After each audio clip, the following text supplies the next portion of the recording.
നമസ്കാരം. Tirurangadi today news അപ്ഡേറ്റ്സിലേക്ക് സ്വാഗതം. സ്വർണ്ണ സമ്പാദ്യം ഇനി തൂബയ്ക്കൊപ്പം 40-ാം വാർഷികാഘോഷത്തോടനുബന്ധിച്ച് തൂബ ജ്വല്ലറി അവതരിപ്പിക്കുന്നു കണ്ണഞ്ചിപ്പിക്കുന്ന ഗോൾഡൻ സ്കീമുകൾ.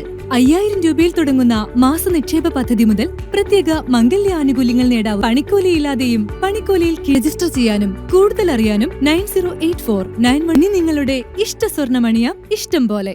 കേരള സർക്കാരിൻ്റെ ഉത്തരവ് പ്രകാരം സംസ്ഥാനത്തുടനീളം നടപ്പിലാക്കിയ 2023 കേരളോത്സവത്തിലെ വിജയികൾക്കുള്ള സർട്ടിഫിക്കറ്റുകളും സമ്മാന വിതരണവും തിരൂരങ്ങാടി നഗരസഭയിൽ ഇതുവരെ നൽകിയിട്ടില്ല എന്ന പരാതിയിൽ നഗരസഭാ ചെയർമാന് പരാതി നൽകി ആം ആദ്മി പാർട്ടി തിരൂരങ്ങാടി മണ്ഡലം കമ്മിറ്റി. നഗരസഭയിൽ സർട്ടിഫിക്കറ്റുകളും സമ്മാന വിതരണവും നൽകിയിട്ടില്ലെന്ന പങ്കെടുത്ത് വിജയിച്ച കുട്ടികളുടെയും രക്ഷിതാക്കളുടെയും വിവിധ ക്ലബ്ബുകളുടെയും പരാതിയെ തുടർന്നാണ് പാർട്ടി ഭാരവാഹികൾ ചെയർമാൻ KP മുഹമ്മദ് കുട്ടിക്ക് പരാതി നൽകിയത്. 2023 കേരളോത്സവത്തിലെ വിജയികൾക്കുള്ള സമ്മാനങ്ങളും സർട്ടിഫിക്കറ്റുകളും മറ്റു പഞ്ചായത്തുകളിലും നഗരസഭകളിലും വിതരണം ചെയ്തു കഴിഞ്ഞു. എന്നാൽ തിരൂരങ്ങാടി നഗരസഭയിൽ ഇതുവരെ വിതരണം ചെയ്തിട്ടില്ലെന്നാണ് പരാതി. ഇതേ തുടർന്നാണ് വിജയികൾക്കുള്ള സർട്ടിഫിക്കറ്റുകളും സമ്മാനങ്ങളും നൽകണമെന്നാവശ്യപ്പെട്ടുകൊണ്ട് തിരൂരങ്ങാടി നഗരസഭാ ചെയർമാൻ KP മുഹമ്മദ് കുട്ടിക്ക് പരാതി നൽകിയത്. പരാതിയിൽ നടപടി ഉണ്ടായില്ലെങ്കിൽ തുടർ നടപടികളിലേക്ക് കടക്കുമെന്ന് ആം ആദ്മി പാർട്ടി തിരൂരങ്ങാടി മണ്ഡലം സെക്രട്ടറി അബ്ദുറഹീം പൂക്കത്ത് പറഞ്ഞു. 2023 സെപ്റ്റംബർ ഓഗസ്റ്റിൽ പരിപാടി കഴിഞ്ഞിരിക്കണേ. എല്ലാ പഞ്ചായത്തുകളും നഗരസഭകളും 1 മാസം 2 മാസത്തിൻ്റെ ഉള്ളിൽ അവരുടെ സർട്ടിഫിക്കറ്റുകളും സമ്മാനങ്ങളും ഏറ്റവും ഫസ്റ്റ്, സെക്കൻഡ്, തേർഡ് എന്നിവർക്കുള്ള ട്രോഫികളും വിതരണം ചെയ്തു കഴിഞ്ഞു. തിരൂരങ്ങാടി നഗരസഭ മാത്രം ഇതുവരെ അതും കൊടുത്തിട്ടില്ല.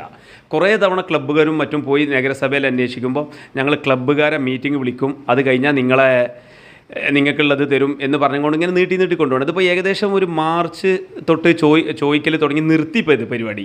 അങ്ങനെയാണ് കുറേ കുട്ടികൾ എൻ്റെ അടുത്ത് വന്നത്. ഞാൻ ഈ തിരുവങ്ങാടി ഗവൺമെൻറ് സ്കൂൾക്ക് പോകുമ്പോൾ കുറച്ച് കുട്ടികൾ എൻ്റെ അടുത്ത് വന്നിട്ട് പറഞ്ഞാൽ, നിങ്ങളല്ലേ പ്രശ്നത്തിൽ ഇടപെടാറുണ്ടല്ലോ, നമ്മളെ എങ്ങനെ സർട്ടിഫിക്കറ്റും ഇതും കിട്ടാണ്ട് നിങ്ങളൊന്ന് വാങ്ങി തരുവെച്ച്. അപ്പോൾ കുട്ടികൾ നിങ്ങൾ ഏത് ക്ലബ്ബിൻ്റെ അതിലാന്ന് നോക്കിയപ്പോൾ 2-3 ക്ലബ്ബുകളെ പേര് കിട്ടി. അങ്ങനെ ഈ ക്ലബ്ബുകളെയും വരെയായിട്ട് ബന്ധപ്പെട്ടിട്ട് ഇന്നലെ മിഞ്ഞാന്ന് കൊടുത്തിട്ടുണ്ട് പരാതി. ശരിക്ക് നഗരസഭാ ചെയർമാനെ പോയി കണ്ടു. അപ്പോൾ നഗരസഭാ ചെയർമാൻ മിസ്സായതാണ് കാരണം ഞാൻ അടിയന്തര നടപടി എന്നുള്ളൊരു വാർത്തേന് തന്നിട്ടുള്ളത്. പക്ഷേ അതിൻ്റെ ശേഷം ഇന്നിപ്പോൾ ഈ വാർത്ത 1-2 ഓൺലൈൻ ചാനലുകളിൽ വന്നപ്പം വാർത്ത ഇട്ടെടുത്തപ്പം ഈ പറഞ്ഞതിൽ 1-2 ക്ലബ്ബുകാർ വിളിച്ചിരുന്നു. അപ്പോൾ ഇവിടുത്തെ യൂത്തിൻ്റെ കോർഡിനേറ്റർ ആരോ അവരെ ബന്ധപ്പെട്ടിരിക്കണേ, വാർത്തയൊക്കെ വന്ന് ഞങ്ങൾ എത്രയും പെട്ടെന്ന് തരാം, നിങ്ങൾ സമാധാനപ്പെടണം എന്നൊക്കെ പറഞ്ഞിട്ട്. പക്ഷേ ഞാൻ പറഞ്ഞാൽ അതുകൊണ്ട് കാര്യമില്ല, ചെയർമാൻ ഏതായാലും പറഞ്ഞിട്ടുണ്ട് തിങ്കളാഴ്ച ഒന്നും കൂടി ഫോളോ അപ്പ് ഓർമ്മപ്പെടുത്താൻ പറഞ്ഞിട്ടുണ്ട്. അപ്പോൾ തിങ്കളാഴ്ച അതായിട്ട് ഓർമ്മപ്പെടുത്തിയിട്ട്, കാരണം കുട്ടികളുടെ വിദ്യാലയത്തിൻ്റെ മാതിരി തന്നെ അതിന് കായിക വിദ്യാഭ്യാസവും കുട്ടികൾക്ക് അനിവാര്യമാണ്. അപ്പോൾ അതിൽ നഗരസഭൻ്റെയൊക്കെ ഇങ്ങനെ ഒരു വീഴ്ച വരാൻ പാടില്ലായിരുന്നു. എന്താണോ മറന്നതാണോ എന്താണോ, പക്ഷേ അതിപ്പം എല്ലാം ചെയർമാനല്ലല്ലോ നോക്കല, അതിനായിട്ട് യൂത്തിൻ്റെ ഒരു ടീമുണ്ട്. അവർ ശരിക്കും അത് ആ സമയബന്ധിതമായി കൊടുക്കേണ്ടതായിരുന്നു. അതിനൊന്നും ഒരു പൊതുപ്രവർത്തകൻ പരാതിയായിട്ട് പോകാൻ അവസരം സൃഷ്ടിക്കാൻ പാടില്ലായിരുന്നു. അതൊക്കെ ഭയങ്കര വീഴ്ചനെ. അപ്പോൾ കുട്ടികളെ കായിക വിദ്യാഭ്യാസം കൂടി ഒരു അനിശ്ചിതത്തിലാക്കണമായിട്ടുള്ളൊരു നടപടിയാണ് നഗരസഭൻ്റെക്ക് വന്നത്. അതിനെതിരെയാണ് പരാതി കൊടുത്തത്. അപ്പോൾ ഏതായാലും 1 മാസം കൂടി നോക്കും. ഒന്നും തീരുമാനമാകുന്നില്ല എന്നുണ്ടെങ്കിൽ പിന്നെ മേൽത്തട്ടിൽ JD പ്രിൻസിപ്പൽ ഡയറക്ടർ ആ നിലയിൽ പരാതിയായിട്ട് പോകാനാണ് തീരുമാനം. കുട്ടികളുടെ കലാപരമായ കഴിവ് തെളിയിക്കുന്നതോടൊപ്പം തന്നെ അവർക്ക് കൊടുക്കുന്ന സർട്ടിഫിക്കറ്റുകളും സമ്മാനങ്ങളും അവരുടെ വിദ്യാഭ്യാസപരമായ കഴിവിനെ പ്രോത്സാഹിപ്പിക്കുന്നതും അവർക്ക് കൂടുതൽ ഊർജം പകരും. എന്നാൽ സമ്മാനങ്ങൾ നൽകാതിരിക്കുന്നത് അവരെ മാനസികമായി തളർത്തുമെന്നും ആം ആദ്മി ഭാരവാഹികൾ ചെയർമാനെ ബോധിപ്പിച്ചു. പരിശോധിച്ച് വേണ്ട അടിയന്തര നടപടിയെടുക്കാമെന്ന് ചെയർമാൻ അറിയിച്ചതായി ഭാരവാഹികൾ പറഞ്ഞു.